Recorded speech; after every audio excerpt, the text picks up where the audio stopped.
Good evening and welcome. My name is Jean-Noel and Elina. I am the Regional Director for Politico in Europe. It's such a great honor to be here at this session, co-branded with the World Economic Forum in Davos in 2026. It's obviously a momentous occasion this year, possibly the most watched Davos of the last couple of decades. It is a moment of great geopolitical tension, great geopolitical interest.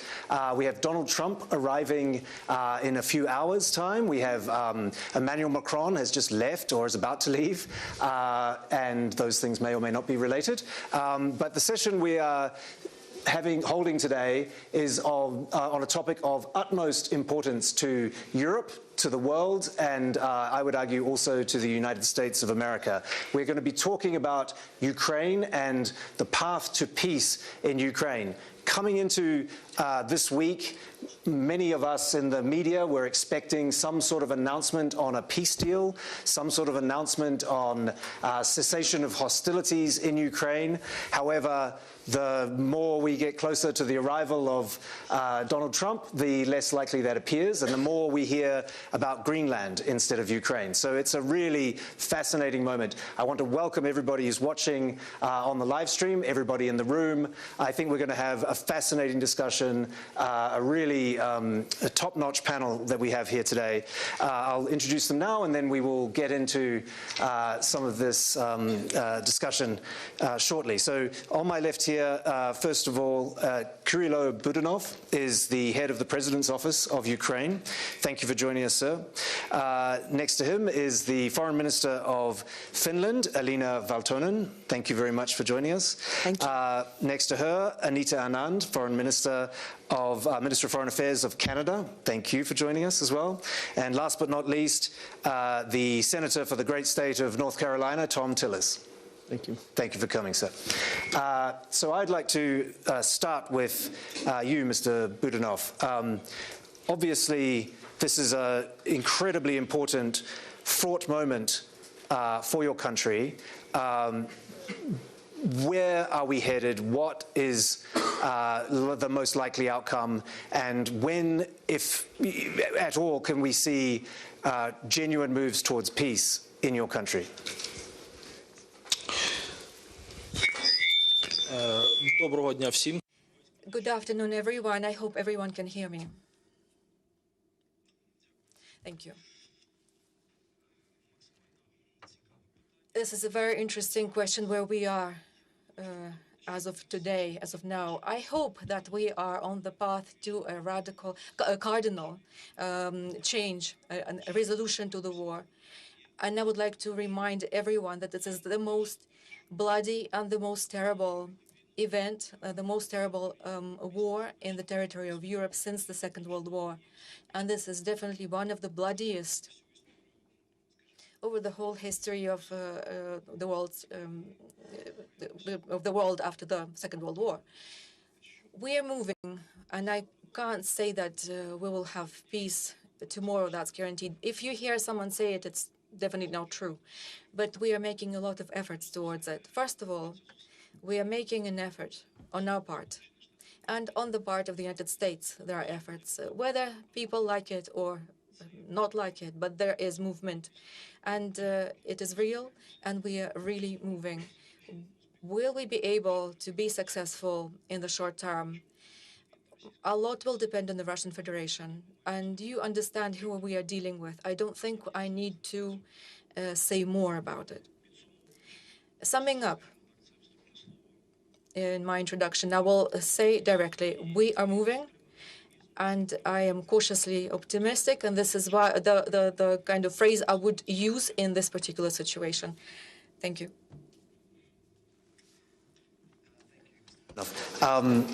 Minister Valtonen, if there's any country, apart from Ukraine, that understands, I guess, Russia and Russia's history of aggression, I would argue it's probably Finland.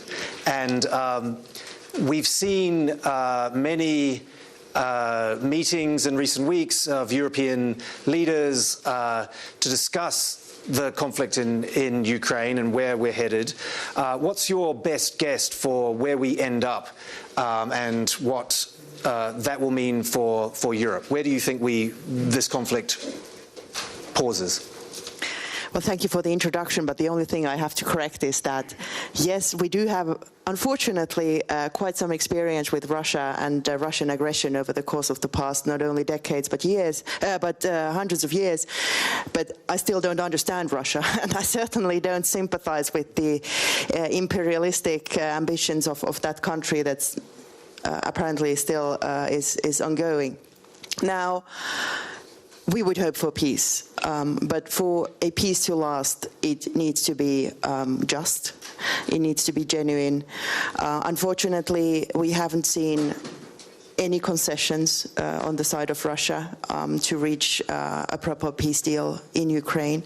And let's face it, it was Russia almost 4 years ago who started the invasion in the first place, and it could be Russia yesterday, today, tomorrow to decide that there's no war.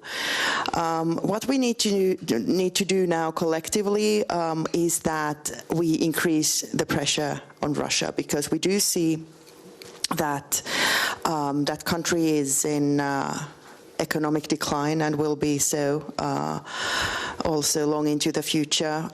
They won't have any strategic benefit over the course of the coming years. The only thing is, of course, that they are apparently willing to lose their last man and use their final ruble on the war of aggression. But we can't allow that to happen, and I think as the free world, we need to stay the course and keep on supporting Ukraine, ramp up the pressure on Russia, and third, and this I'm taking home to Europe in general, we should be massively now investing in our defense and deterrence. And I think the decisions made last summer in The Hague were exactly the right ones, and certainly also something which Finland has been driving for many, many years, since we have taken our defense and deterrence very seriously, always. Thank you, Minister. Minister Anand, could I ask you, Canada is a member of NATO. Canada is one of the closest neighbors to the United States, obviously. How involved do you think NATO is at this point in the negotiations, in the plans to end this conflict, or is it really just in the hands of the President of the United States? Well, I guess I will, first of all, thank you for having me here, and hello, everyone. And obviously, I'm very happy that we're having a panel about Ukraine to discuss Ukraine, because, as you suggested, the attention is being diverted away from the potential ceasefire that has been on the table, and the very point, and I want to underline this, that there should be nothing about Ukraine without Ukraine. This is fundamentally important as we consider the 20-point peace plan, as we discuss the security guarantees and the efforts of the coalition of the willing. The fundamental principle of territorial integrity and sovereignty of states is what Canada believes to be the driver of the negotiations and the outcome. Again, nothing about Ukraine without Ukraine. And Canada has a distinct relationship with Ukraine, not just as a NATO member, not as the neighbor of the United States, but a distinct relationship with Ukraine. We have, outside of Russia, the largest population of Ukrainians outside of Ukraine.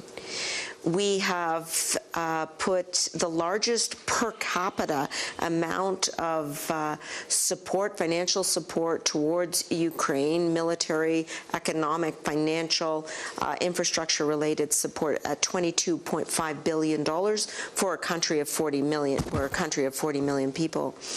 We are co-leading the effort to bring Ukrainian children home and have spearheaded that vis-a-vis 20,000 Ukrainian children. We'll be holding a worldwide conference in the fall in Toronto to ensure that we're bringing countries on the return of Ukrainian children home. I just stress this to reiterate that our foreign policy vis-a-vis Ukraine is distinct, and it will continue, and we will always be there in the short and the long term to ensure that the sovereignty and longevity of Ukraine is sustained. And that I was the Minister of National Defense at the time of the further illegal invasion by Russia of Ukraine. I saw from that perspective the incursions into the Donbass and the fall of Ukrainian soldiers unjustifiably. How can we now, the question is, how can we, in the coalition of the willing, in the sense of NATO allies, continue the work that we need to do, which is support Ukraine, ensure those security guarantees are in place, and ensure that Ukraine has the future that its people deserve. Thank you. I'm going to press you gently. It's very admirable, and I understand Canada's position, but in the end, isn't it true that this decision to end this war will not be made in Ottawa, it won't be made in Brussels, it will be made by the President of the United States, how and effectively when this war is ended? Well, with great respect, if one really adheres to the principle of territorial integrity and state sovereignty, those very principles upon which the international legal order is based, then one must admit that unless Ukraine is at the table, that the resolution would not be just. And I think that is an excellent point, and I think that is what we are facing right now, is perhaps a lack of respect for those exact principles that you're discussing. Senator, I'd like to turn to you. I noticed you're wearing a pin. Could you tell us about the pin that you're wearing? Well, as importantly, I'm wearing colors of Ukraine. That's true. And that's intentional. It wasn't accidental. I brought this from the United States for this purpose. So I was in Denmark before I arrived here for 2 days. And I guess you're not in Greenland. I'm sorry? You didn't go to Nuuk? Not yet. No. But to really indicate that I and a number of other members have made it very clear that the way that we're going about projecting power in the Arctic is costly, divisive, and unnecessary. We'll have a different panel discussion about that. But with respect to Ukraine, I completely agree with the minister. I've said from the beginning that there can be no resolution in Ukraine without Ukraine at the table, and actually without Ukraine's criteria for their freedom, for their territorial integrity. Those are all decisions that have to be made by the president, his advisors, and the Ukrainian people. The United States may be able to play a facilitating role, but I think that other NATO members and other European members should also have a say in that, because let's face it, we're talking about European security. We're talking about the security of a country that has a 1,340-mile or 40-kilometer border now. Thank you, Vladimir Putin, for letting us add Sweden and Finland to the mix. Look, Vladimir Putin is a murderer.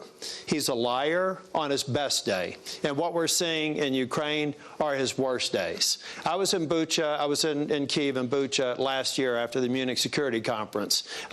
You can't trust him.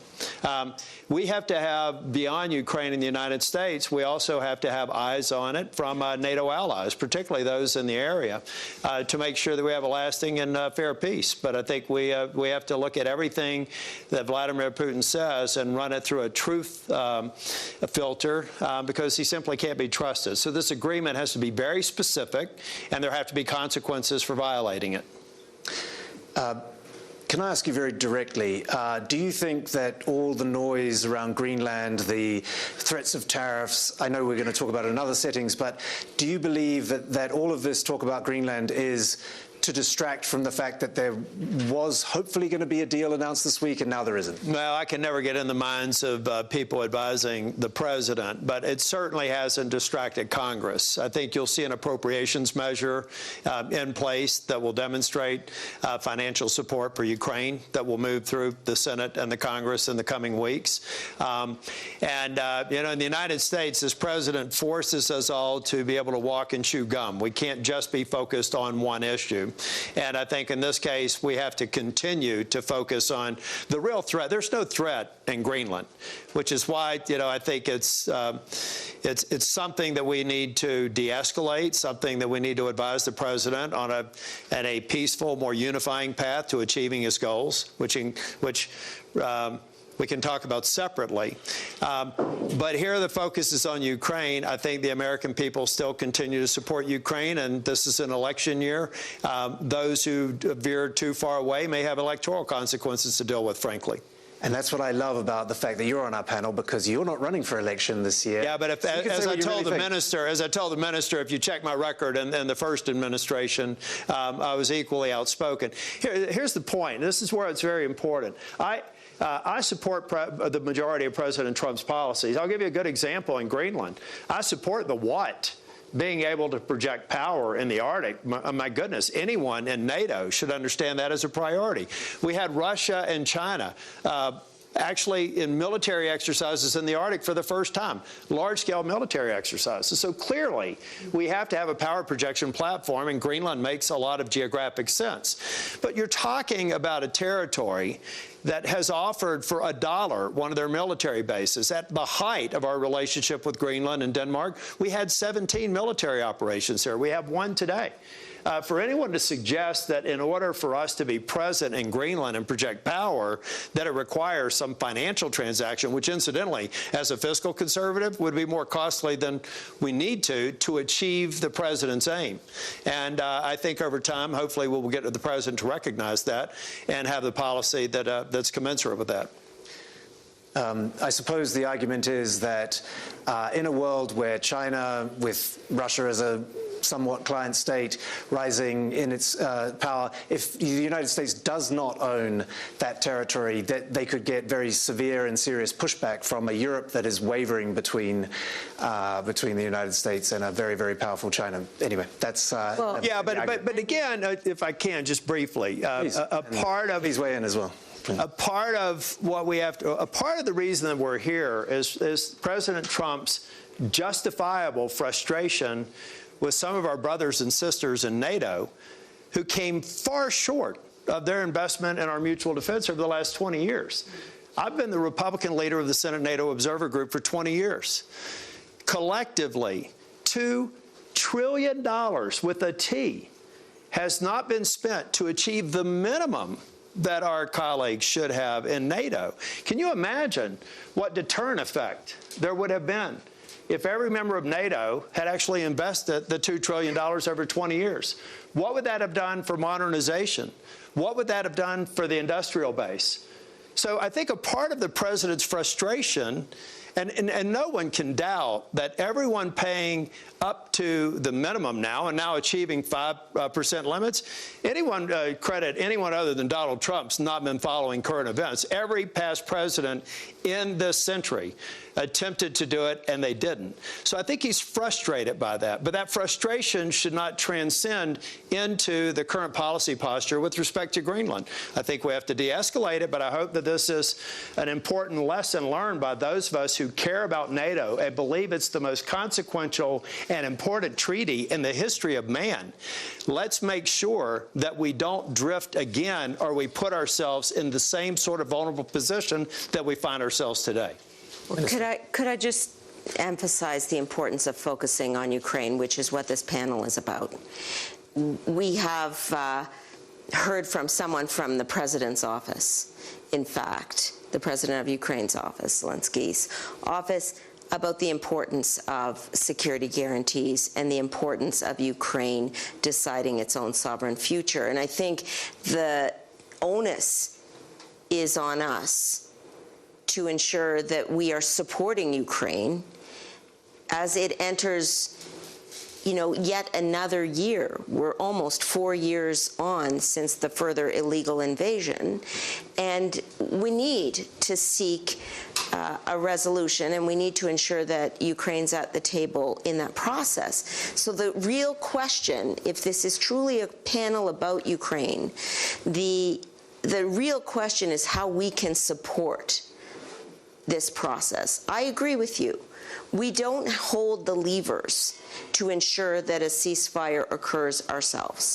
But that doesn't mean that we withdraw and do nothing. In fact, what it means is we search for the means by which we can assist and ensure that the rule of law and that territorial integrity, meaning the geographical boundaries of Ukraine, remain intact. I agree completely. I'd like to turn to Mr. Budanov and bring the focus back, as you rightly say we should. Would it be fair to say that today Russia is winning the war? Дивіться. Look, no. We cannot state that Russia has won or is winning, because otherwise we would not be talking about it. If there was the fact of its victory, we would not be talking about it. But we can all see that the negotiations are ongoing. I would like to make a comment as regards the previous speeches. I think you're not quite correct when you say that Ukraine should have a place at the negotiating table. We are in the process of negotiation. As I said in the very beginning, I have come here today from Miami, where we were doing preparatory work with the staff of President Trump, with whom I don't think I need to remind you. We are in the process. And this process is, thank goodness, it's not happening without us. But going back to the issue of Russia, we need to remember that we are not able to kick them out from this process. We have tried. It didn't work. And this is almost year 4, and in fact, year 12 of this war. We need to understand there are some unpleasant people and some very unpleasant countries, but we are not going to just close our eyes to it and it will go away. Unfortunately, we have to deal with them. Unfortunately, we have to deal with them. We have had to deal with them, and we'll have to deal with them again. I'm grateful to the United States and to the states of Europe and Canada. Don't think that I'm ignoring you. Or to all of you who have been helping us all of these years and are helping us. We will need your help. We will really need your help and your support, because without your participation in this process, our position will weaken further. And then we'll be in a weak position. It'll be very difficult to speak from a weak position. Impossible. So please stay with us. And let's put aside some of our disagreements that we have between some of our countries that have been helping us all of this time. We need to join efforts, we need to mobilize, and we need to finish the job. We need a just peace, that's true. We need security guarantees. We need a plan for the reconstruction of Ukraine. But any arguments within, in our midst, will not help this. That's my answer. Ask you a follow-on question, which is that what is it, do you think that Vladimir Putin will be satisfied with some territorial concessions, a cessation of hostilities, and a promise that Ukraine in the foreseeable future will not join NATO? Or do you think that will be a holding position for Russia to and embolden Vladimir Putin and his administration to restart the hostilities at a future date, not too far in the future? Це питання перемовин, знову ж таки. It's a matter for negotiation again, yes. That's first of all. Secondly, as regards NATO, it is clear that for the Russian Federation, it is the most used argument that they have been using all of these years. Once again, this is 12 years now, and they've been justified their aggression against Ukraine with this. And it all started with the occupation of the Autonomous Republic of Crimea, when their main justification was two justifications. First, it is the deep ties with the Russian nation, which just sounds so strange. And the main one they were emphasizing, it's to secure the Russian Federation from NATO, to protect the Russian Federation from NATO, because they had, according to their propaganda, there were already plans for NATO forces in Crimea, and they were forced to annex Crimea in order to stop this. Then they went into the Donbass. They used the anti-NATO rhetoric in a more superficial way, but they did. And then we went into the stage of the large-scale invasion in 2022, when one of their main justifications was the reason, they were stating that they were saving Russia from a NATO enlargement to the east, which, according to i.e. Ukraine's accession, and according to their logic, their rationale, this was an ideological, existential threat to the Russian Federation. So will Russia insist on preventing Ukraine from joining NATO? Of course they will insist. What will come of this? Well, let's see. Any kind of negotiation likes quiet. But of course, we will all see the outcome. And I want to ask you your analysis on Vladimir Putin. I know you're going to tell me who knows, and you can't understand the Russian perspective, but what do you think his ultimate goal is? Is it genuinely the reconstitution of the great Russian Empire, the Soviet Empire? Do you think that if he achieves at least some of his aims in Ukraine, that the Baltics could be threatened next? Well, I guess he has been quite outspoken about his goals. He published his writing, was it back in 21? And that certainly not only was about re-establishing the Soviet Empire, but certainly also limiting also the posture of NATO and all this. But I have to say, because Russians typically use this narrative of NATO being a threat to them, which obviously is completely bollocks.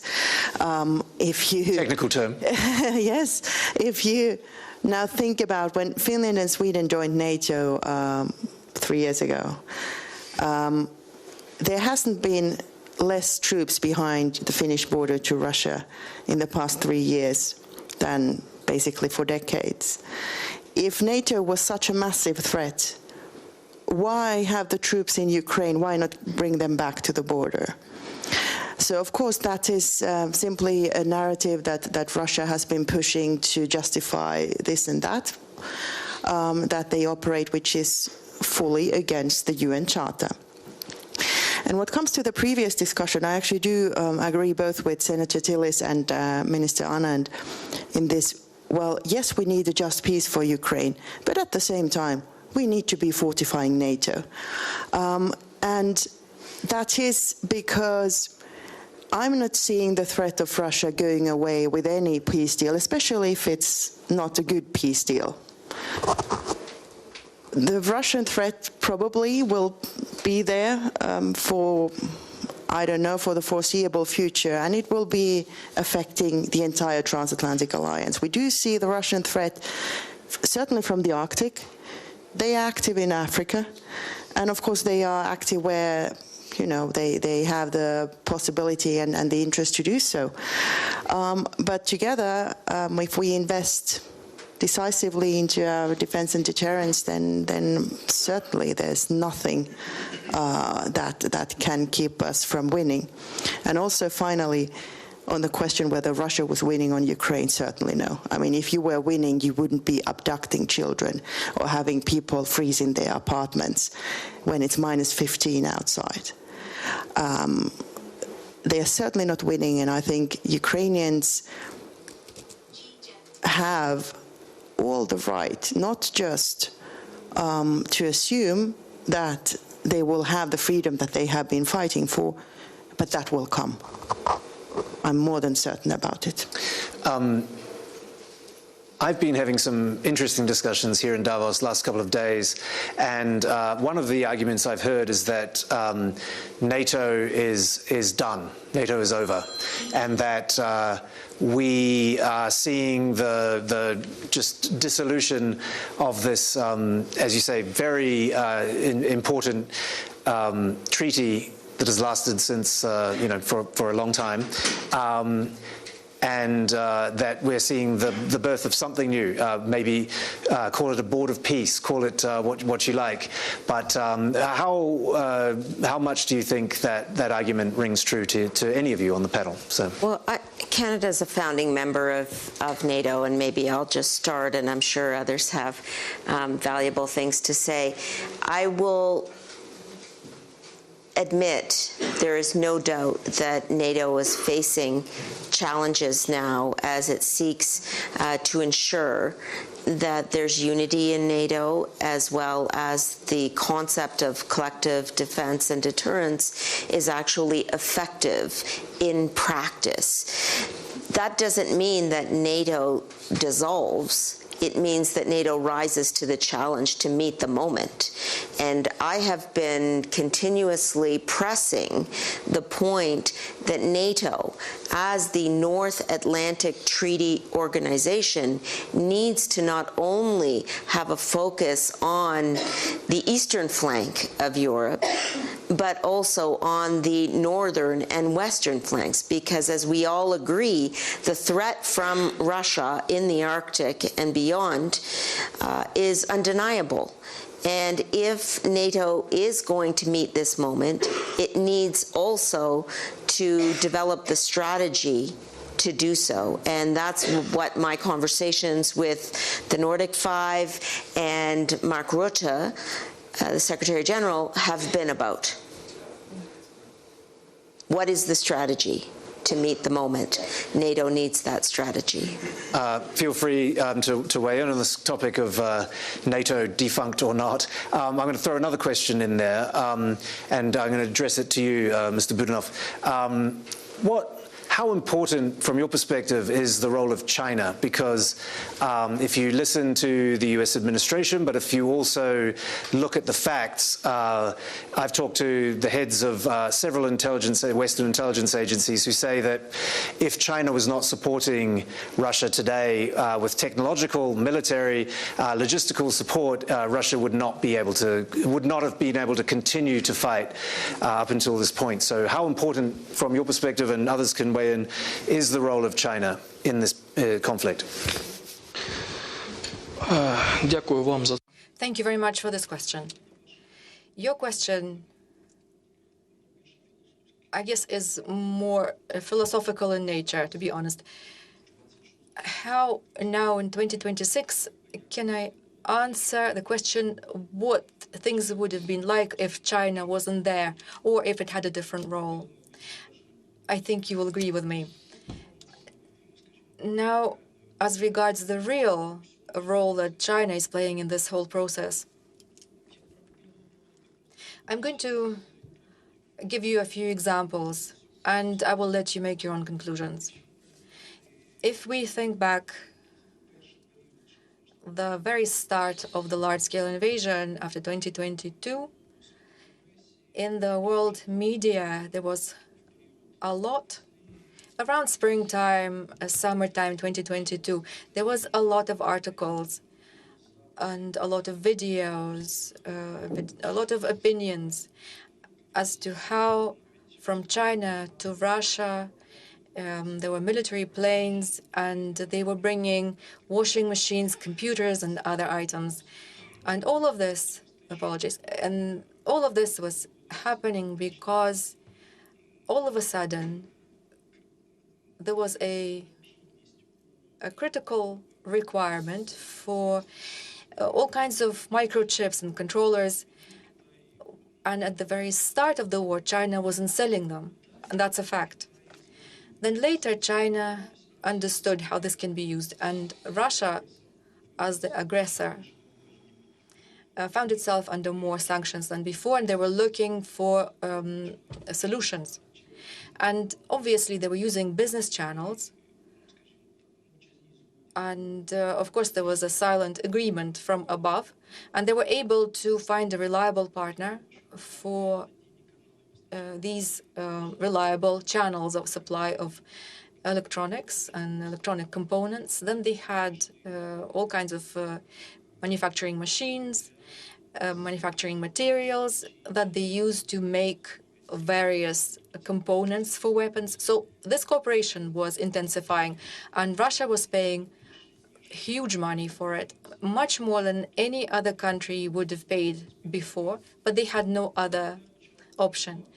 And China started taking advantage of this situation. Can you blame them? Well, I guess it's a philosophical issue. They had an opportunity to make these windfall profits. After this, there was the political part. They started having even more influence over the Russian Federation. The stricter the sanctions outside, the further Russia was moving into the embrace of China, which can now be seen with the naked eye. What are we going to do with this now? That's the issue. That's the main issue. Because now where they are exchanging military technologies, Russia is providing military technologies. China, by the way, has not given them even a single unit of military equipment. Whether you like China or not, they have not handed over to Russia a single unit of military equipment. That's a fact. Have they used it for profit for their country, to increase the influence of the Russian Federation? Will they do it? Will they eventually absorb the Russian Federation? Yes. Yes, this is happening. And it is very painful for the Russians to acknowledge, but they know it very well. I hope I answered your question. Yeah. Well, first off, I won't get into details because it was a question back. Russia is losing.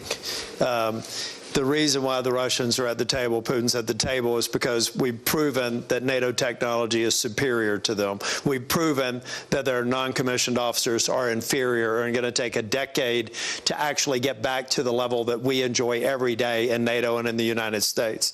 So I think that that's very important. China, in many respects, is the #1 winner if Russia wins in Ukraine. Russia does want to recreate the empire. Putin is afraid of losing relevance. He's losing relevance because he's a failure, and he's failing the Russian people. He's failing in Ukraine.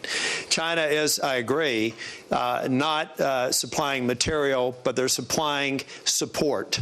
And they know that a successful Russia probably has an end very similar to what was suggested here. The Chinese people are also taking advantage. I know we're going to stay on Ukraine, but they're taking advantage of this moment with NATO, the tumult that we're experiencing in NATO. It's not a secret that they have an open door to someone from your neck of the woods just recently to talk about economic ties. I think that was probably an appropriate discussion to have among world leaders, but make no mistake about it, that's just another economic tentacle that China wants to spread across the globe to ultimately not democratize the world, world, but to see the world evolve into their end state. So I think that we have to be just realistic about it. We want good, strong economic ties with China and with other nations, but we also have to recognize them for what they are. They are cheering Russia along, at least silently, and are hopeful for the day that they succeed there. And success in Ukraine immediately threatens Moldova, the Balkans, and we know the game plan. This is fairly straightforward. I'm going to be traveling to Moldova after the Munich Security Conference. We have National Guardsmen there. We have a relationship with Moldova. Thank God they won the elections there. Russia tried to do everything else through hybrid warfare that's occurring across the globe. They did everything they could. It's a very positive sign that the Moldovan people got what they wanted out of their election, but make no mistake about it, Russia's malign influence with China being a cheerleader is an everyday occurrence since February of 2022. I want to give the audience a chance to ask a question. Maybe I'll go to the very back to you, ma'am. Thank you. Can you hear me? Yeah. Great. I'm from Ukraine, the only one Ukrainian representing global shapers here, Davos 40. I have the question, first of all, thank you for being so supportive. Thank you for standing with Ukraine. That's something we need very much. But the question is about how or what should Ukrainians, I don't know, Office of the President, youth, community, NGOs still do to mobilize this international support? I mean, to reach real fair peace, because I'm, of course, questioning if this might be a real one. I'm sorry for being a bit critical. Okay. I wish it would be. So the question is, how should NGOs... mobilize how could national in terms of reaching real fair peace? Okay. Would you like to answer? Питання до мене. No, in general, in the final, I would say from the international community. Okay. Do you have any suggestions? Well, Я думаю, так. Давайте з вас почнемо. Yeah. Let's start with you, please. Please, let's start with you. yeah. Well, didn't want to hijack the answer, but well, today, for instance, I've used every bilateral I've had to also rally support for Ukraine and at the same time rally support for the UN Charter, the territorial integrity and the sovereignty of nations. And I think depending a little bit how you put it with the partner across the globe you discuss it with, I think it's very easy to find friends for exactly these two principles. And even if you add the freedom of people or human rights, that's of course not interpreted the same way everywhere around the world. That's certainly that we should be doing. But unfortunately, we have seen that over the course of the past 4 years, and Russia is really making use of this, since global attention has shifted to so many other places too, away from Ukraine, then perhaps that has taken something away from the sort of the feeling of urgency to help Ukraine. Whereas, again, we saw last night with the strikes in so many cities across Ukraine. I mean, the need is there now. So I think it's an obligation not just to Ukraine, but to the global community to rally support.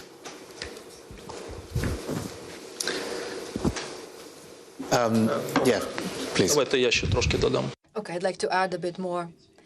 Look, if we proceed from the fact that we are a civilized country, which Ukraine definitely is, if we live in a human-centric paradigm where life, freedom of a human being are above all, and then everything else comes after, everything else is subordinated to that, then we begin to understand everything that we heard in your request. It contains the answer. You represent civil society, and you ask, how can we help, etc., etc. Please help our community. I mean, Ukrainian communities exist in every country of the world. As a member of intelligence service, former member, I can give you a lot of numbers, but I'm sure you know them already. Work, unite them. Ukraine needs help. That's no secret to anybody. We need help with everything. We need donations for weapons. We need donations for help for the wounded. We need support for the people who have lost everything in this war.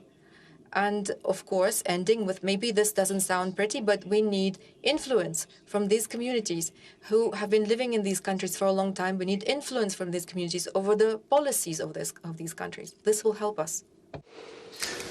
Thank you very much, and I think that is the perfect moment on which to end this fabulous panel. I want to thank my excellent panelists for your contributions. I want to thank those of you watching on the live stream and everybody in the room, and happy Davos. Thank you. Thank you so much. Thank you. Very good. Good luck.